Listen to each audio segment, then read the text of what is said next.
नमस्कार, मैं हूं शम्स ताहिर खान और आप देख रहे हैं वारदात।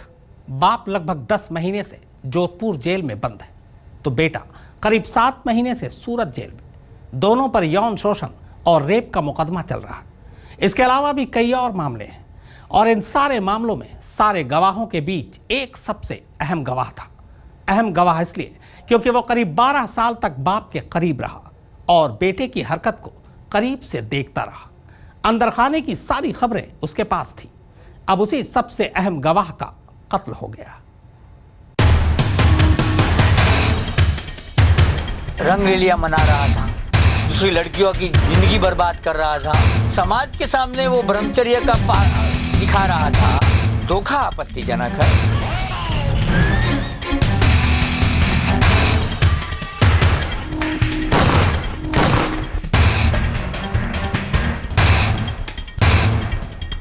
क्योंकि ये जो अफीम के जो आदी हो गए हैं तो उनको अफीम के बिना चैन नहीं पड़ता होगा। कायदे के तहत कोई कार्यवाही आसाराम के ऊपर नहीं हुई है।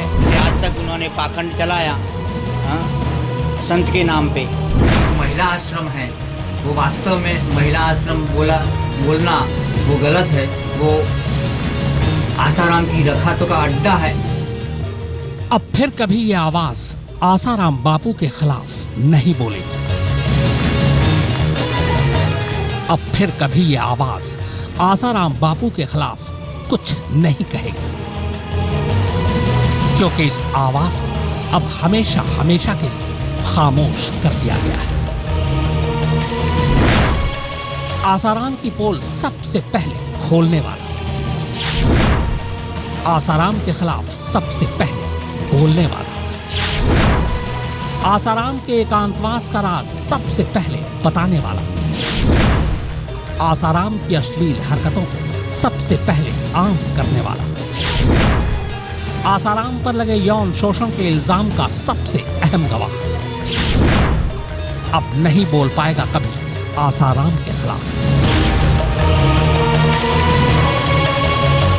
जी हां, पिछले करीब 10 महीने से जोधपुर जेल में बंद आसाराम बापू के खिलाफ पुलिस के सबसे मजबूत गवाह अमृत प्रजापति को मार डाला गया है। करीब 12 साल तक आसाराम बापू के खास वैद्य, सेवादार और राजदार रहे अमृत प्रजापति का कत्ल हो गया है। आसाराम के साथ साथ उनके बेटे नारायण साईं के खिलाफ एक गवाह के तौर पर कितना अहम था अमृत प्रजापति।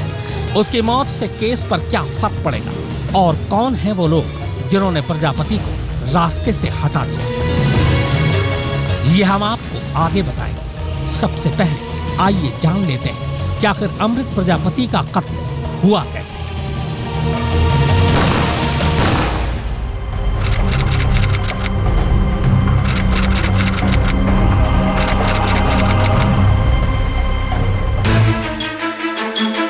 पेशे से वैद्य अमृत प्रजापति का राजकोट में पेटक रोड पर ओम शांति नाम की क्लिनिक है। 22 मई की दोपहर वो अपने इसी क्लिनिक में मरीजों को देख रहे थे, तभी 2 अनजान शख्स क्लिनिक में दाखिल होते हैं और बिल्कुल पास से प्रजापति को 2 गोली मारते हैं।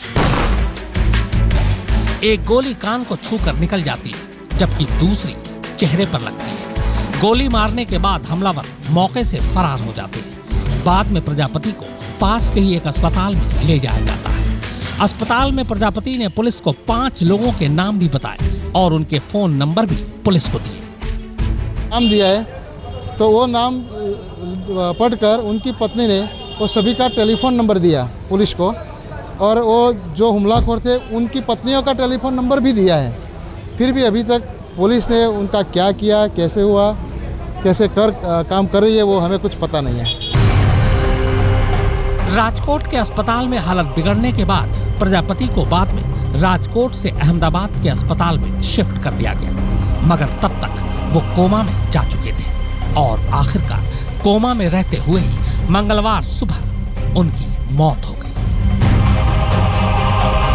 और जो सर्कमस्टेंशियल जो हमें पुरावा मिला है सीसीटीवी फुटेज से, उसका सभी का अभ्यास करके और अभी हम लोग उस केस पर ज़्यादा ध्यान केंद्रित करके उस केस में जो आरोपी इन्वॉल्व हो उसको जल्दी से जल्दी पकड़ने की कोशिश करेंगे और उसको कड़क में कड़क सजा हो उसकी के लिए प्रयास करेंगे। सवाल ये खड़ा होता है कि 22 मई को राजकोट में अमृत प्रजापति पर गोली चलाई गई, जिसके बाद अमृत प्रजापति और उनकी पत्नी ने संदिग्ध लोगों के नाम भी पुलिस को दिए हैं। हालांकि खुद को जाबाज बताने वाली गुजरात पुलिस को क्या हुआ है कि आरोपी अब तक उनकी पकड़ से बाहर है। प्रजापति की मौत के बाद अब एक साथ अहमदाबाद, राजकोट और जोधपुर पुलिस के काम खड़े हो गए, क्योंकि इन तीनों ही जगह की पुलिस के लिए प्रजापति आसाराम के खिलाफ सबसे अहम गवाह थे। अहमदाबाद से गोपी मणियार के साथ तेजस, राजकोट आज तक।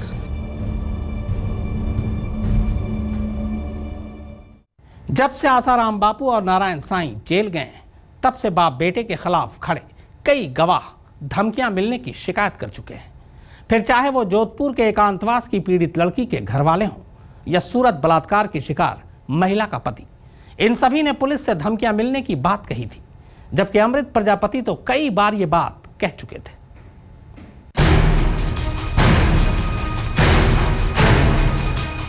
अमृत भाई गुलाबचंद प्रजापति,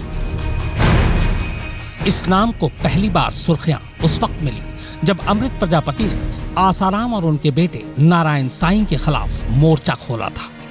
क्योंकि ये जो अफीम के जो आदी हो गए हैं तो उनको अफीम के बिना चैन नहीं पड़ता होगा। कि जो महिला आश्रम है वो वास्तव में महिला आश्रम बोलना वो गलत है, वो आसाराम की रखातों का अड्डा है। 15 साल पहले अमृत प्रजापति ने आसाराम के खिलाफ पहली बार अपना मुंह खोला था, और ये वही वक्त था जब आसाराम के साथ प्रजापति ने अपना 12 साल पुराना साथ भी छोड़ दिया था। आसाराम से प्रभावित होकर 1989 में पहली बार अमृत प्रजापति उनके संपर्क में आए और अहमदाबाद के मोटेरा वाले आश्रम में रहने लगे। आश्रम में आसाराम उन्हें वैद्यराज कहकर बुलाते थे। आश्रम में अमृत प्रजापति न सिर्फ आसाराम का इलाज करते, बल्कि आयुर्वेद का उनका सारा कारोबार भी अमृत प्रजापति की देखरेख में ही चलता था। 1992 में अमृत प्रजापति के सामने आसाराम की असलियत खुली जब उन्होंने बापू को एक महिला के साथ देखा। इस घटना के बाद भी वो खामोश रहे, लेकिन अगले 4 सालों तक आश्रम में होने वाली अश्लील हरकतों ने अमृत प्रजापति की बर्दाश्त की हद खत्म कर दी और आखिरकार 1996 में वो आसाराम से अलग हो गए और अपना दवाखाना खोल लिया। लेकिन 2008 में अहमदाबाद गुरुकुल में 2 भाइयों की मौत का मामला सामने आते ही अमृत प्रजापति भी खुलकर सामने आ गए। ये पहला मौका था जब आसाराम की हकीकत सामने आने पर भी कोई उस पर यकीन करने को राजी नहीं था। अमृत प्रजापति ने ही ये बात भी उजागर की थी कि आश्रम में नारायण साईं की देखरेख में काला जादू चलाया जाता है। अमृत लगातार पुलिस और जांच कमीशन के सामने आसाराम के खिलाफ गवाही देते रहे, जिससे वो आसाराम के करीबियों के निशाने पर आ गए और उन पर 8 बार कातिलाना हमला भी हुआ। आसाराम के जेल जाने के बाद जोधपुर में एक बच्ची ने जब बापू पर यौन शोषण का आरोप लगाया तो अमृत प्रजापति ने बड़ा खुलासा किया और पंचम बटी का राज खोला। यही पहली बार जमाने को पता चला कि आसाराम को अफीम की लत है। इतना ही नहीं, अमृत प्रजापति ने आसाराम के सेक्स वर्धक गोली के सेवन का राज भी उजागर कर दिया और उसके बाद जोधपुर, सूरत और अहमदाबाद यानी हर उस जगह जाकर गवाही दी जहां आसाराम के खिलाफ यौन शोषण या बलात्कार के केस दर्ज हुए। आसाराम के खिलाफ गवाही दे रहे प्रजापति को खामोश रहने के लिए पिछले काफी समय से धमकियां मिल रही थी। इस बात का जिक्र वो कई बार कर चुके थे। यहाँ तक कि गोली लगने के बाद भी उन्होंने पुलिस को हमलावरों के नाम और फोन नंबर तक दिए थे, मगर पुलिस हमलावरों को गिरफ्तार नहीं कर पाई। राजकोट बी डिवीजन के इस केस में जिसकी तपास डीसीबी के पुलिस सब इंस्पेक्टर निनामा कर रहे हैं, 302 का एडिशन किया जाएगा और अभी जो सूरत के केस में जो कुछ आरोपी हैं जिनको पकड़ना अभी बाकी है, उसकी शोधखोल हम लोग कर रहे हैं। अब जाहिर है प्रजापति की मौत के बाद कातिल और कत्ल की वजहों को लेकर तमाम सवाल उठेंगे, जिनका जवाब राजकोट पुलिस को देना है, क्योंकि यह मामला एक आम कत्ल का नहीं है, बल्कि एक अहम गवाह के कत्ल का ये मामला है। शक नहीं है मुझे, हमें सबको पता है, अकेली मुझे नहीं, पूरे भारत नहीं पूरे वर्ल्ड को पता है कि वो आसाराम ने उन पे गोली लगवाई अपने गुंडों द्वारा। पर मुझे ये भी पता है कि भारत की सरकार, भारत की पुलिस को किसी को कुछ करना नहीं है, फिर भी यही डिमांड करूँगी कि CBI तपास की जाए। आशाराम पर लगे यौन शोषण के आरोप में अमृत प्रजापति सबसे अहम गवाह थे। इतना ही नहीं, अमृत प्रजापति की किसी के साथ कोई दुश्मनी भी नहीं थी। वैसे में सवाल ये खड़ा होता है कि किसे अमृत प्रजापति की मौत से फायदा हो सकता है और किसने अमृत प्रजापति पर गोली चलाई। अमृत प्रजापति यूं तो आसाराम और नारायण साईं के कई पापों के गवाह हैं, मगर खास तौर पर 3 केस में उनकी गवाही सबसे अहम है। सूरत की 2 बहनों के साथ रेप का मामला, इन 2 बहनों में से एक के साथ अहमदाबाद में रेप का मामला और जोधपुर के एकांतवास में यौन शोषण का मामला। इन मामलों के सिलसिले में प्रजापति न सिर्फ अहम गवाह हैं, बल्कि 164 के तहत मजिस्ट्रेट के सामने बयान भी दर्ज करा चुके थे। अहमदाबाद से गोपी घांगर के साथ तेजस, राजकोट आज तक। आसाराम बापू हमेशा यौन शक्ति बढ़ाने वाली दवाएं लेते थे और न सिर्फ खुद लेते थे, बल्कि अपने करीब आने वाली लड़कियों को भी ये दवाएं धोखे से देते थे। यह खुलासा किसी और ने नहीं, बल्कि उन्हीं अमृत प्रजापति ने पिछले साल किया था। प्रजापति का दावा था कि वो अपने हाथों से ये दवा आसाराम को दिया करते थे। क्या आप यकीन करेंगे कि आसाराम अपने ही वैद्य से सालों साल यौन शक्ति बढ़ाने की दवाएं लेते रहे हैं? लेकिन सवाल यह है कि एक संत जिसका ज्यादातर वक्त भजन पूजन और लोगों को आध्यात्म की अहमियत समझाते हुए गुजरता है, वो भला यौन शक्ति बढ़ाने वाली दवाओं का क्या करता होगा? प्रजापति की माने तो आसाराम के साथ काम करने के अपने शुरुआती दिनों में उन्हें आसाराम की इस असलियत के बारे में पता नहीं था। लेकिन एक रोज जब उन्होंने आसाराम को अपनी ध्यान की कुटिया में एक लड़की के साथ रंगरलियां मनाते हुए देखा, तो फिर उनकी आंखें खुल गईं। उनका आसाराम से मोह भंग हो गया। लेकिन ये प्रजापति की आंखों के सामने आसाराम की रंगरलियों का पहला और इकलौता मामला नहीं था, बल्कि इसके बाद भी उन्होंने अलग अलग वक्त पर अलग अलग लड़कियों के साथ आसाराम को कई बार आपत्तिजनक हालत में देखा और आखिरकार उन्होंने आसाराम से दूरी बनाना ही ठीक समझा। 4 साल पहले भी कहा था कि इस प्रकार की ये जो दुष्प्रवृत्ति है, दुष्कर्म है लड़कियों के साथ, वो पहले से ही हो रहा है उनके, और वो सहज है वहाँ पे, उसको वहाँ पर गुनाह नहीं गिना जाता है। और तो और आसाराम अफीम का सेवन भी खूब करते थे। रतलाम से करीब 17 किलोमीटर दूर आसाराम के पंचेड़ आश्रम में अफीम की खेती होती थी और वहाँ से आसाराम हमेशा अपने लिए अफीम की खेप मंगवाते। लेकिन दुनिया की नजरों से बचने को आसाराम ने अफीम के लिए एक नया कोडवर्ड पंचेड़ बूटी तय कर रखा था।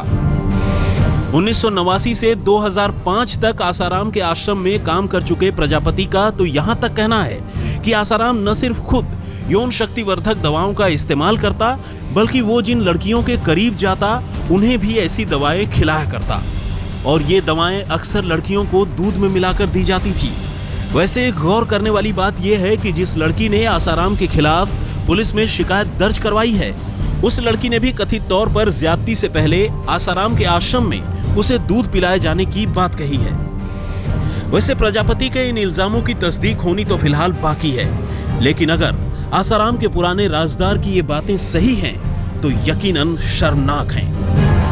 अहमदाबाद से गोपी घांगर के साथ वशिष्ठ शुक्ल, वडोदरा आज तक।